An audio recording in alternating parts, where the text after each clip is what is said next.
असफलता एक ऐसा मौका है। इंसान जीवन में कभी ना कभी किसी ना किसी काम में असफल जरूर होता है, लेकिन असफलता एक ऐसा मौका है जो हमें कुछ नया सिखाता है। जीवन में असफलता मुसीबतें हमें हराती नहीं हैं, बल्कि पहले से अधिक मजबूत बनाती हैं। हौसला बढ़ाती हैं असफलताएं। असफलता में ही सफलता छुपी है। असफलता में से आ हटा दीजिए तो सफलता आ जाती है। तो असफलता से घबराना नहीं है, बल्कि असफलता से सीखना है। हर बड़ा व्यक्ति कहीं ना कहीं असफल हुआ है, फिर बाद में उसने बड़ी सफलता भी हासिल की है। तो अपने इरादों को बिल्कुल भी कमजोर मत करिएगा।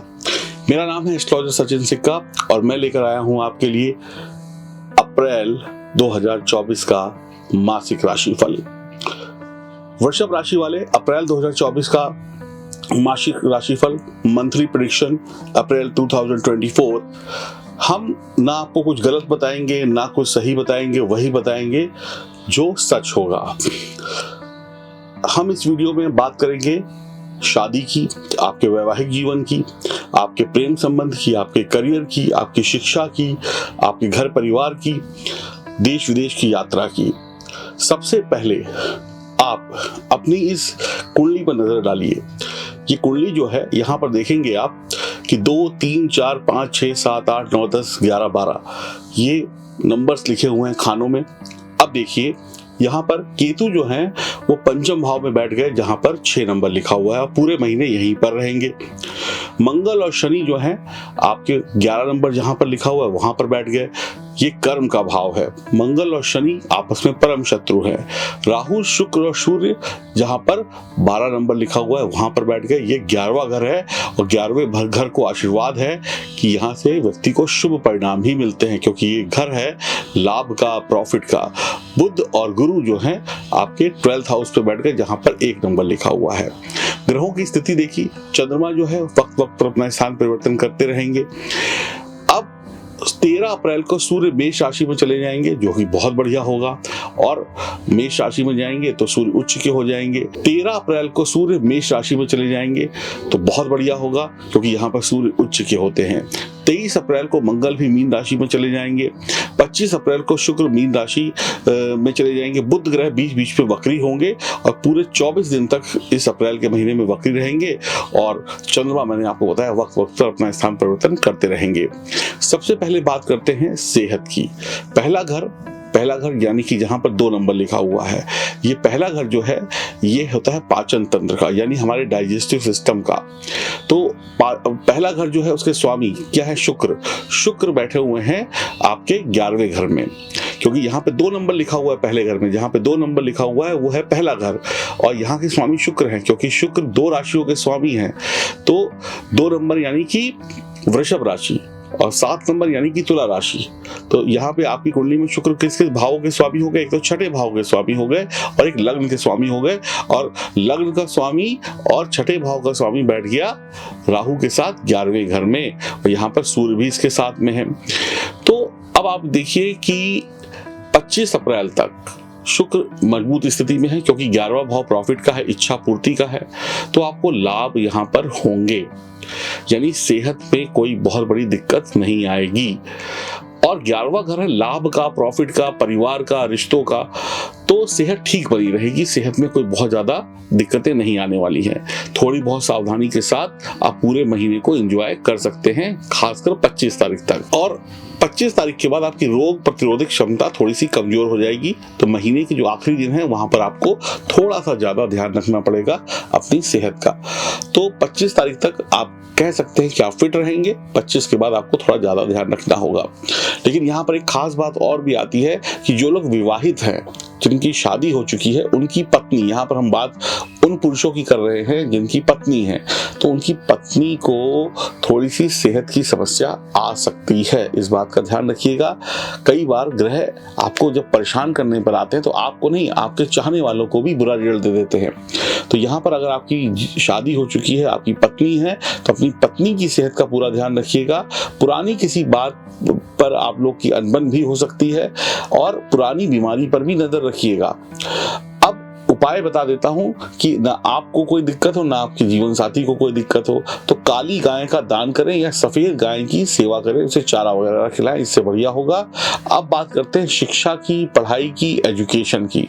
पढ़ाई लिखाई के बिना जिंदगी अधूरी रहती है। तो पंचम भाव जहां पर केतु बैठे हुए हैं, ये भाव है शिक्षा का, उच्च शिक्षा का, विदेश जाकर शिक्षा प्राप्त करने का। ये भाव कहीं ना कहीं लक को भी दिखाता है। केतु यहाँ पर एक लंबे समय तक बैठे रहेंगे। तो केतु पंचम भाव में बैठे हैं यहाँ, और पंचम भाव के स्वामी है बुध। बुध 12वें घर में है, बुध द्वितीय भाव के भी स्वामी है। बुध वक्री भी रहेंगे काफी समय तक और उसके बाद लग्न में आ जाएंगे। तो 2 अप्रैल को जो है बुध वक्री हो जाएंगे। तो पढ़ाई लिखाई ओके रहेगी, बहुत बढ़िया पढ़ाई लिखाई नहीं चलने वाली है। और बहुत सारे बच्चों के तो एग्जाम्स भी हो चुके होंगे, कोई परीक्षा या कंपटीशन की तैयारी कर रहे हैं तो उसमें थोड़ी सी दिक्कतें आ सकती हैं। तो केतु पढ़ाई में खलल डालेंगे। बच्चों को या बड़ों को पढ़ते वक्त मानसिक शांति नहीं रहेगी। पढ़ने के लिए ना दिमाग में एकाग्रता चाहिए, वो चीज नहीं रहेगी, भटकाव होगा पढ़ाई लिखाई में। जो बच्चे 24 साल से उम्र में बड़े हैं उनकी पढ़ाई लिखाई में दिक्कतें बहुत कम आएंगी। 24 साल से जो नीचे बच्चे हैं या बड़े हैं जो भी पढ़ाई कर रहे हैं उनको दिक्कतें ज्यादा होंगी पढ़ाई लिखाई को लेकर। केतु जो है ना भटकाव का ग्रह है, द्वंद्व है, यानी 2 बातें आएंगी, ये भी कर लूं, वो भी कर लूं, अभी कर लूं, कल कर लूं, छोड़ो यार हमें तो सब आता है।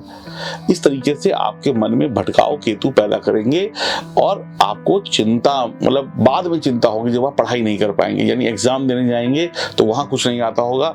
तो अभी आप ऐसा कह सकते हैं कि केतु की वजह से आप अपनी पढ़ाई को हल्के में ले लेंगे। जैसा मैंने बताया केतु भटकाव का ग्रह है, यानी आपकी एकाग्रता में भंगता लेकर आएगा, यानी आप टिक कर पढ़ाई नहीं कर पाएंगे। कई बार देखा गया है कि हमें जो पढ़ना चाहिए, हमें जिस क्वेश्चन का आंसर ढूंढना चाहिए, हम उस क्वेश्चन का आंसर ढूंढते नहीं हैं बल्कि कुछ और पढ़ने लगते हैं, यानी कि भटकाव। हम किताबों के पन्ने पलटते अपना वक्त बिता देते हैं। अब उपाय क्या करना चाहिए? तो पीला साफ नींबू यानी लेमन या केला भी पीला होता है, उसमें दागी केला ना हो, दागी नींबू ना हो, इसको या तो बहते हुए पानी में 4 बहा दें या फिर मंदिर के पुजारी जी को 3 दिन तक लगातार दान दे दें, 4 केले 4 नींबू।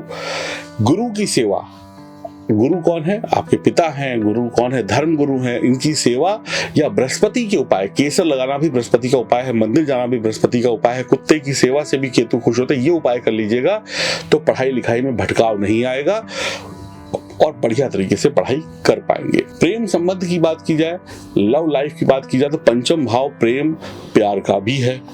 केतु यहाँ पर बैठे हैं तो रिश्तों में गलतफहमियां, भटकाव जरूर पैदा होंगी, यानी एक दूसरे से तकरार होती हुई दिखाई पड़ रही है। प्रेम को आगे बढ़ाने में आपको कठिनाइयां आ सकती हैं, यानी आपका लव अफेयर धीमे धीमे आगे बढ़ेगा, कठिनाइयों का सामना करना पड़ेगा, ब्रेकअप हो सकता है, झगड़ा हो सकता है, कुछ दिनों के लिए रूठना मनाना हो सकता है। अब यहाँ पर शुक्र की दृष्टि भी है, लेकिन शुक्र की दृष्टि बहुत ज्यादा काम नहीं आएगी क्योंकि राहु भी देख रहे हैं और बाकी ग्रह भी देख रहे हैं, तो आपको रिश्तों में सावधानी तो बरतनी होगी। छोटा प्यार बड़ी तकरार वाली स्थिति यहाँ पर देखने को मिल रही है। रिश्तों में संभल कर ही आप आगे रहें, चाहे प्रेम प्रसंग हो, चाहे वैवाहिक जीवन हो, चाहे दोस्ती हो। झगड़े के साथ साथ प्यार चलेगा और झगड़ा ज्यादा बढ़ा तो फिर दिक्कतें और भी बढ़ेंगी। अब पति पत्नी या जो लोग प्रेम संबंध में हो, क्या उपाय करें? प्रेमी प्रेमिका या पति पत्नी दोनों मिलकर मंदिर जाएं, कुल पुरोहित यानी पंडित जी के पैर छुएं, उनका आशीर्वाद लें, चने की दाल बहते हुए पानी में यथासंभव बहाएं, वैवाहिक जीवन बढ़िया रहेगा। यानी कि इस महीने बच्चे और प्रेम लाइन से जुड़े जो भी बच्चे हैं या बड़े हैं उनको धर्म स्थान से ही शांति मिलेगी, यानी धार्मिक बनना पड़ेगा। 7वां घर है वैवाहिक जीवन का, पार्टनरशिप का, तो यहाँ के स्वामी है मंगल। मंगल 10वें घर में बैठे हैं और 23 अप्रैल को 11वें भाव में चले जाएंगे। तो पति पत्नी के बीच में गर्मा गर्मी भी यहाँ पर चलेगी। आप खुद को बड़ा समझेंगे, आपका जीवन साथी खुद को बड़ा समझेगा। प्रेम में अधिकता कम होगी, प्रेम में लड़ाई झगड़े ज्यादा होंगे। आपकी इच्छा भी पूरी होगी। हो सकता है कि मंगल यहाँ पर आपको नौकरी व्यापार की वजह से अपने जीवन साथी से दूर कर दें, या आपके पास इतना ज्यादा काम हो कि आप लोग एक दूसरे को वक्त ना दे पाए, जिसकी वजह से भी तकरार हो जाए, ऐसा भी संभव है। या दूरी ही अपने आप में एक बहुत बड़ा क्या कहते हैं प्रॉब्लम है, तो दूरियां भी हो सकती हैं। टेंशन होगी अब इसका भी उपाय क्या करें, दूध का बना हुआ हलवा बांटे। पानी से हलवा बनाते हैं सूजी का, आटे का, उसकी जगह दूध डालें और ये हलवा धर्म स्थान पर जाके प्रसाद के रूप में लोगों को बांटे। तो पति पत्नी के बीच में जो गर्म कड़वाहट है, जो गुस्सा है, वो समाप्त हो जाएगा। अब बात करते हैं भाग्य की, लक की, करियर की, नौकरी की, व्यापार की, विदेश यात्रा की। तो 9वां घर है भाग्य का और 10वां घर है कर्म का। तो 10वें घर का स्वामी जो है कर्म क्षेत्र में है, मंगल के साथ है, भाग्य का साथ तो मिलेगा। मंगल यहाँ पे कुल दीपक योग बनाते हैं। नौकरी व्यापार में आपको अच्छा रिजल्ट मिलेगा। षष्ठ नामक पंच महापुरुष योग का निर्माण हो रहा है और आपकी राशि के स्वामी शुक्र के अच्छे मित्र हैं शनिदेव। तो आपको नौकरी और व्यापार में सफलता तो मिलेगी, विदेश से लाभ भी मिलेगा। मंगल शत्रु हैं, शनि के परम शत्रु हैं, तो इसको हम बोलेंगे ब्लाइंड कुंडली। तो इस जब तक मंगल यहाँ पर शनि के साथ है तब तक ये कुंडली ब्लाइंड हो जाएगी, अंधी हो जाएगी। तो आपको उपाय करना बहुत जरूरी है, बिना उपाय के सफलता नहीं मिलेगी। उपाय अभी आपको बताऊंगा। तो आपको अब उपाय क्या करना है, चलिए पहले ही बता देता हूँ, आपकी क्यूरियोसिटी बनी रहेगी नहीं तो बाद में कि उपाय नहीं बताया।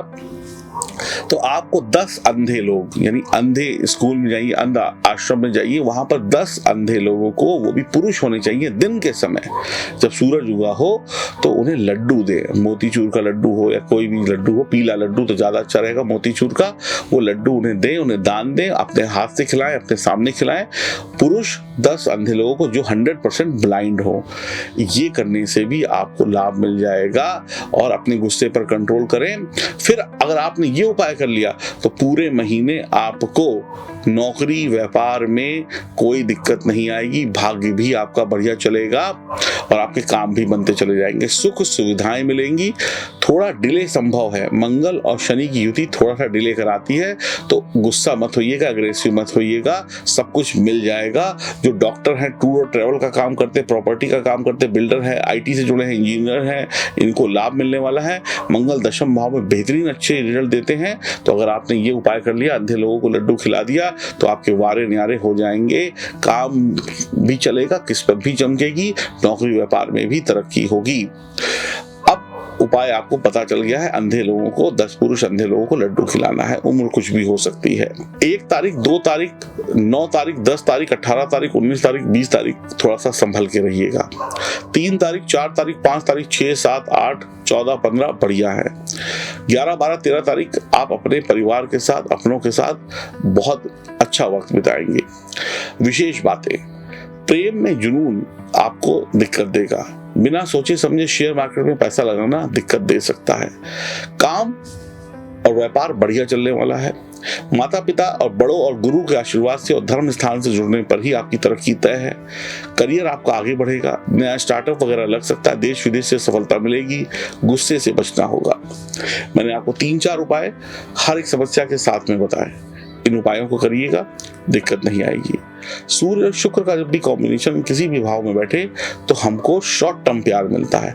हो सकता है आप किसी से मोहब्बत करें और ये रिश्ता ज्यादा लंबे समय तक ना चले, महीने, 2 महीने या 6 महीने में रिश्ता खत्म हो जाए। छोटा प्यार यानी कि कम दिनों का प्यार सूर्य और शुक्र की युति दिखाती है। आपका तकरार भी कराएगी, प्यार भी कराएगी, तो थोड़ा सा संभल कर हमें रहने की आवश्यकता होगी इस महीने में। कुल मिलाकर आपके लिए महीना बढ़िया है। आप लोग खुश रहें, प्रसन्न रहें और अपनी जन्म कुंडली की जांच जरूर कराएं। दिए गए नंबरों पर संपर्क करें और कमेंट बॉक्स में आप अपना नाम और शहर जरूर लिखिएगा ताकि आपका भी भला हो सके। हर हर महादेव।